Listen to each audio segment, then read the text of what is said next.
Whatever.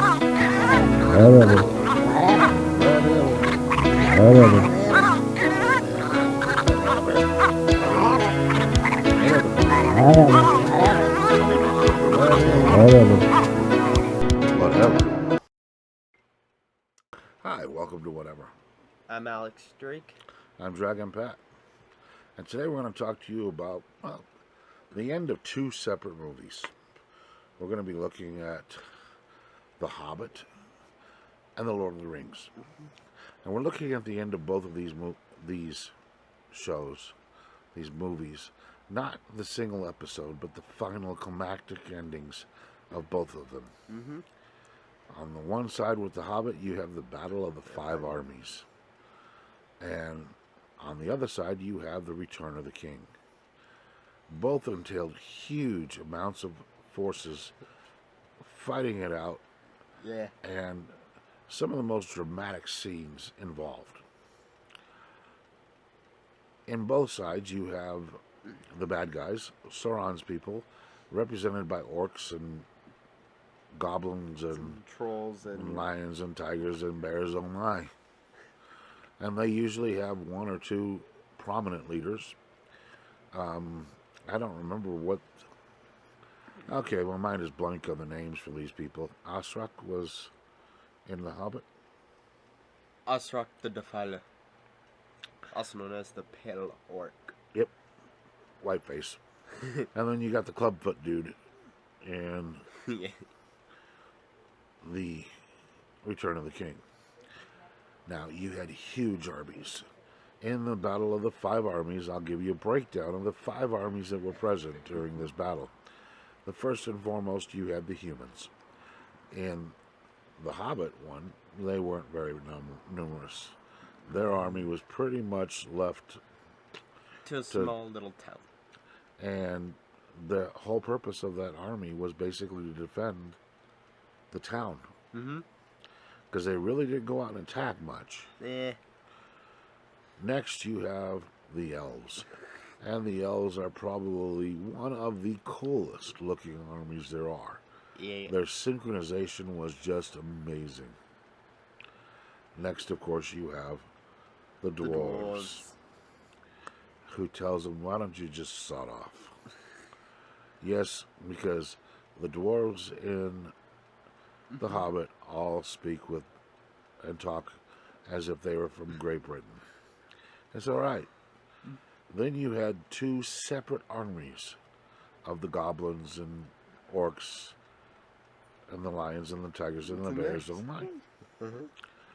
Now on the other, in the next battle, the big battle in the end of the Lord of the Rings, you have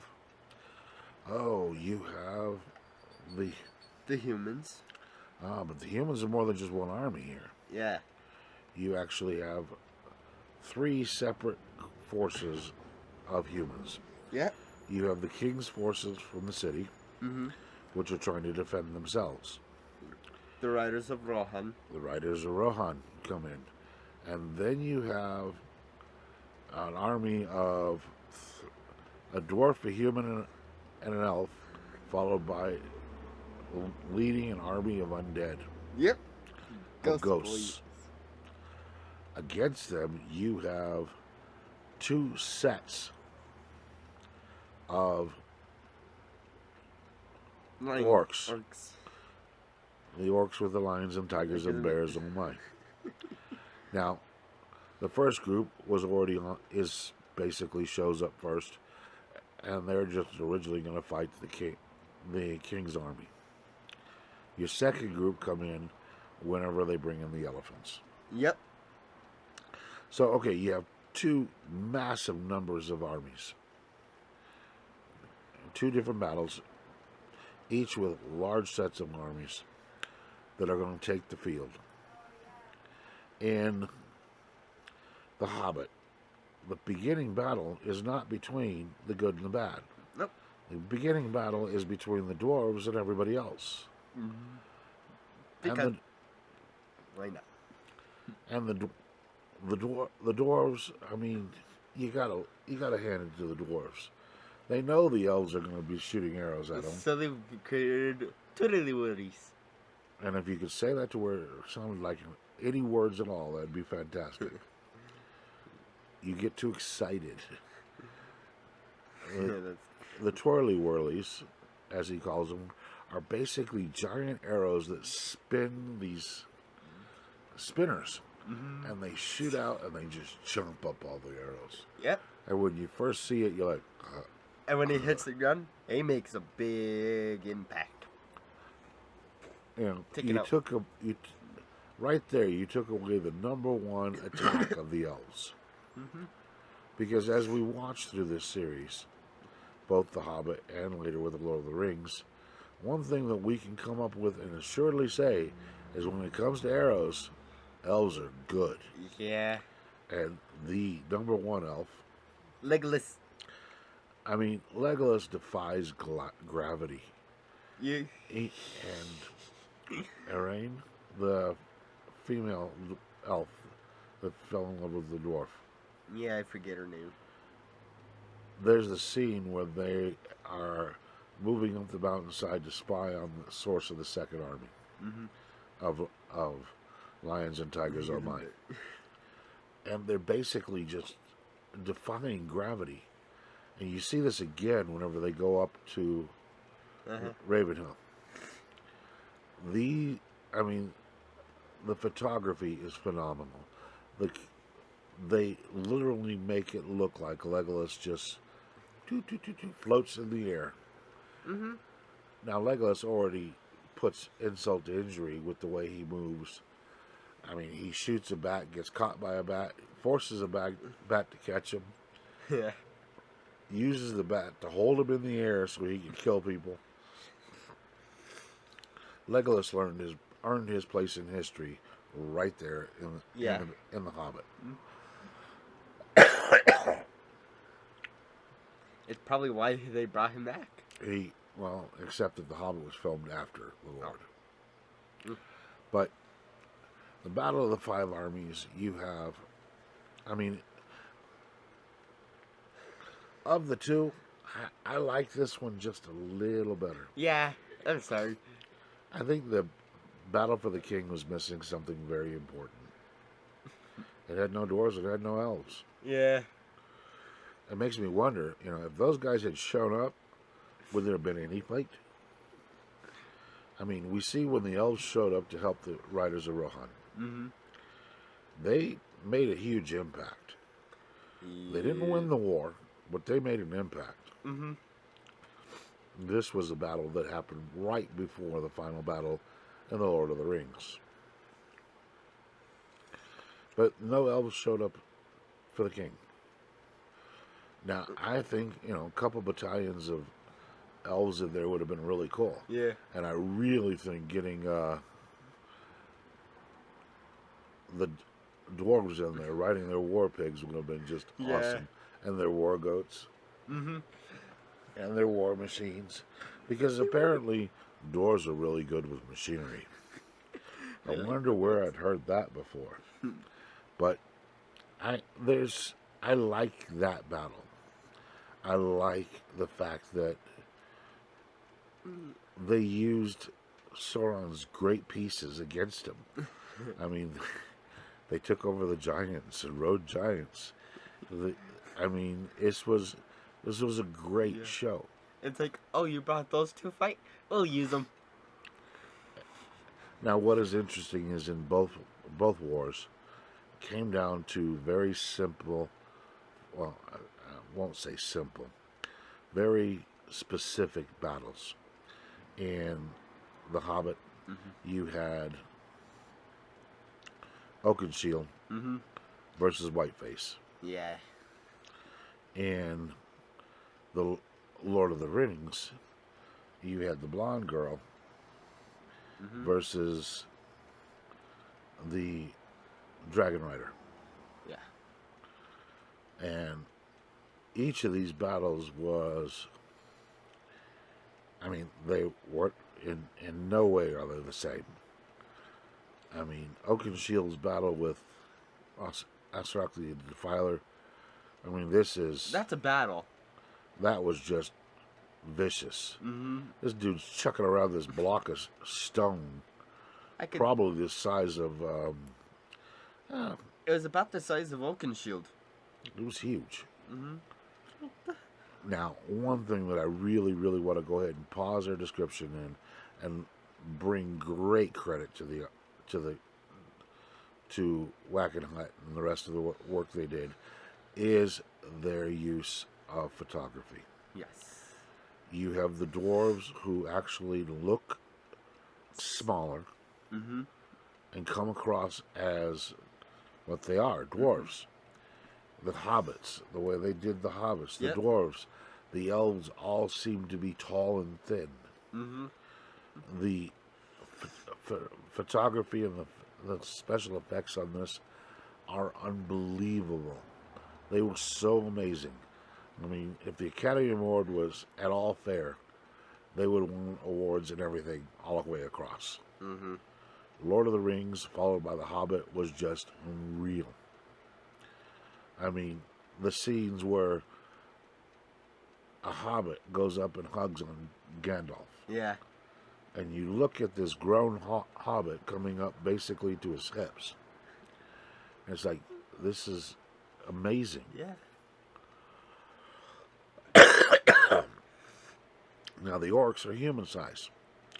And Oakenshield is fighting this human who's throwing around this rock the size of a small car.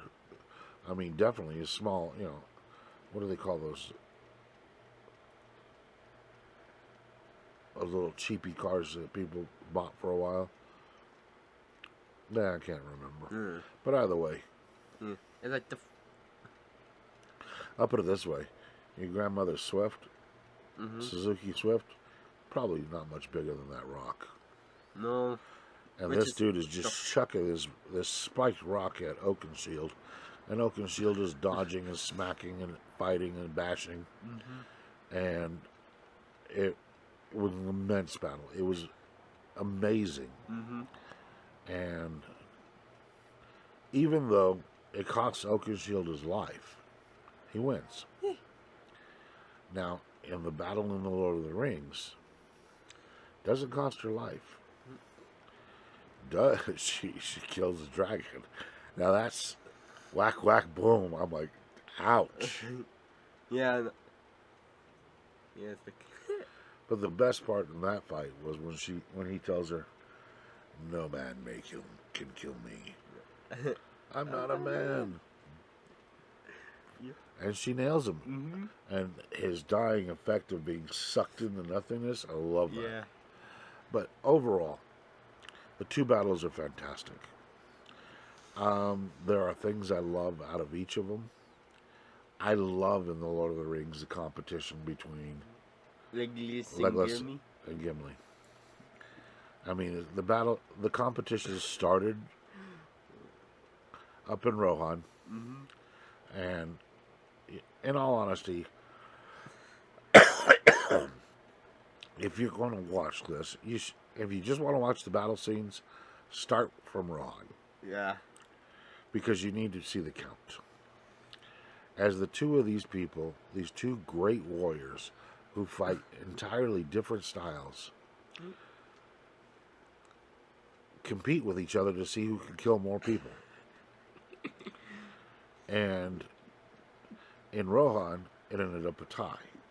Well, actually, no, to be fair, the dwarf won. Yeah, Gimli won. He had his axe and the thing's nervous system. Calm down and tell it to where people can understand what you're saying. Gimli had his axe in the nervous system. No wonder it would be glitching out. Now, for those of you that don't understand gibberish, the final count was 43 to 42. Gimli was sitting on a dead orc who had his axe embedded into Gimli's axe embedded into its head. Legolas says it twitched, and Gimli's response was, "Of course it twitched. It had my axe bedded into his nervous system. So as his axe moves, so does the body. But because he twitched, Legolas shoots the dead body and says it's tied." Now, Gimli and Legolas, in all reality, these two are friends. They just have a running competition. I love how whenever in the battle in Rohan, he looks around the ledge and they're looking to jump onto the causeway and clear the bad guys from the doorway, Mm-hmm. and you have Gimli and Aragorn, Mm-hmm.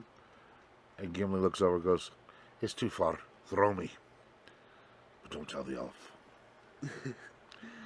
And he basically does the very first dwarf chucking in all of history.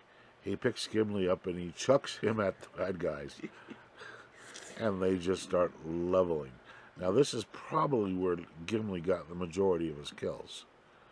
Because before that, remember, Legolas was already up in the 20s Yeah. when Gimli was barely starting. Mm-hmm. Now, this competition continued into through the final battle. We never did get a final score on who won. Yeah, we didn't. I guess they decided, there's too many. We both did.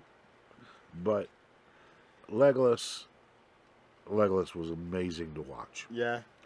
as he surfs up and down a giant elephant. Mm-hmm. Which Gimli only counts all those kills as one. There's only one. It only counts as one. There is humor. There is heroism. There is love. There is such amazing emotions in both these battles that if you want to enjoy something for beyond the artistic accomplishment of the battle itself, there's so much involved in these battles that you can that are amazing. Yeah.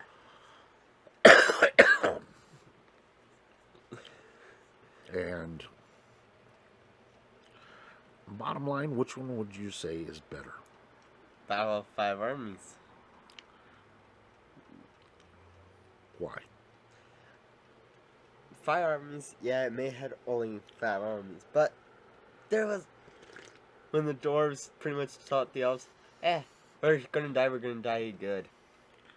At first, and And when the dwarves moved to fight the orcs, that was... they were pushing elves out of the way, like, whatever, have fun.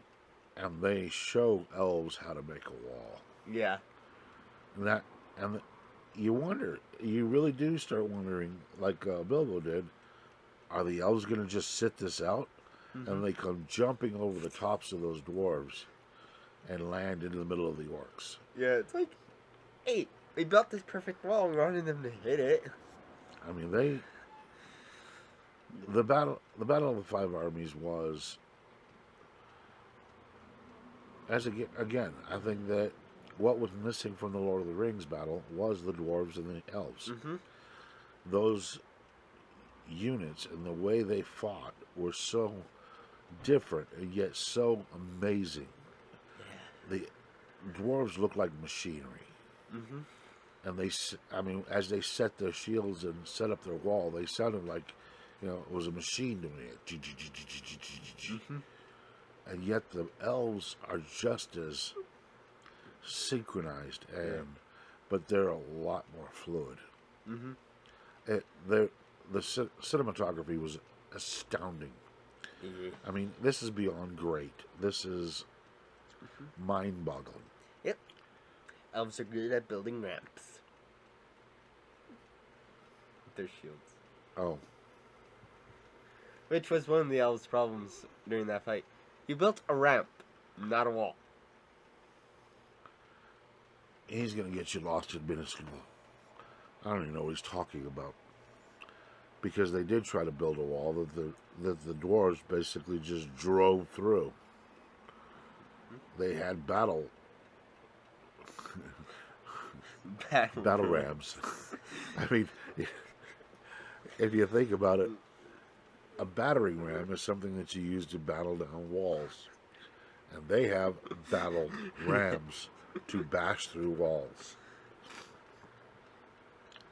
I love the Battle of the Five Armies. Yeah. And I will give it a slight edge over The end battle. the Return of the King. Why? Because when the Battle of the Five Armies was over, game over. Mm-hmm. That was a solid victory. Yeah. And the bad guys left. Yeah. Game over. Mm-hmm. There was no more bad guys. The Battle of the Return of the King. Sorry. Are you going to bounce everything around creation? No. In the Battle of the King, the Return for the King, that was just set up to the next battle. Yeah.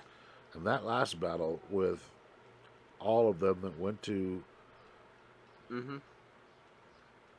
The Gate of Eisen. the Black Gate, that battle was just, and let's face it, that battle would have been a massacre. Yeah. Humans, and they knew it. Mm-hmm. Eh. I mean, Gimli said it perfectly. Certain of death. Slim chance possible. Of surviving, sounds good. Let's do it. Because they understood that who won those wars didn't matter. All that mattered was Frodo Baggins. Yeah, as long as the whining people got to them. As long as the ring got destroyed. Yeah. And miraculously it did. Mm-hmm. And Smeagol. Thank goodness for the bad guys. And the effect of it, I mean, now you want to talk about an ending that was a game-changing ending? When the ring got melted. Mm-hmm. Boom. I mean, there was no doubt. You were thousands of miles away and you knew it's over. Yep. Sauron the Great is Sauron the Nothing. Yep. He finally died. Now, I wish they had panned to the White Wizard, but he was no longer alive. Sauron. Saruman. Saruman. I wish he'd have been alive so that he could have been on his tower going, oh crap. Oh, shit. Oh crap. But he was already dead, thank goodness. Yeah.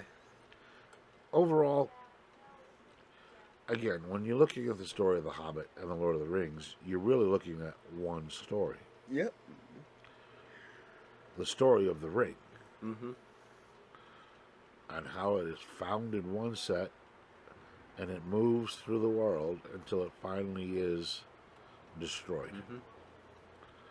And that's what makes...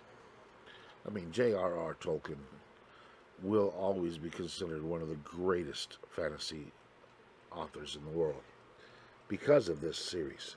These 6 books. Well, no, The Hobbit's only 1 book. If The Lord of the Rings is 3. These 4 books guarantee his place in... Yeah, Duke created multiple languages just for Yes, his book. he did. He got Dwarvish, he got Elvish, he got Blackish. Orcish, Goblin. I mean, man was a creative genius. The world owes so much to the fact that he existed. I think the job done by Wingnut in doing these, they could have so easily screwed this up. But they did them so well. And I'm going to tell you, if you haven't seen the extended versions, well, if you do, you'll never like the other versions. They'll always be missing something to you. After the extended versions, that's it. He wins. And yes, it adds almost another hour worth of material. But it's worth it. Yeah. With certain books, you had to, if you want to do them right, you had to make multiple movies just for that one book. Oh, Like they yeah. did. I mean, come on. Smaug deserved a movie all by himself. Of course. Now, one of these days we'll go into and actually go through the books, talk to you about them, give you our opinions of the books and their movies. But today we were looking at the battles.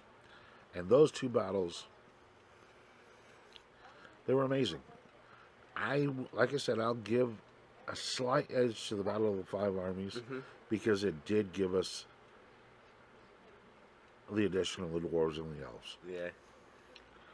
I would love to have seen what a couple, units of dwarves could have done. Well, I mean, the riders of Rohan blew the shit out of them. yeah. Could you imagine if the riders had come in on one side and a dwarf, couple battalions of Yeah. dwarves had hit from the other? Like, it'd be a. There wouldn't. It'd be over. Yeah. The elephants would be looking. I'm Uh, not going over there. Meanwhile, those little people are mean. as you just see it coming out of the tree. And then Right if you're gonna behind put the elves in the center, Yeah. Those that- elephants wouldn't be able to get near. Like, whee! Right. the cinematography on these battles is unbelievable. It is amazing.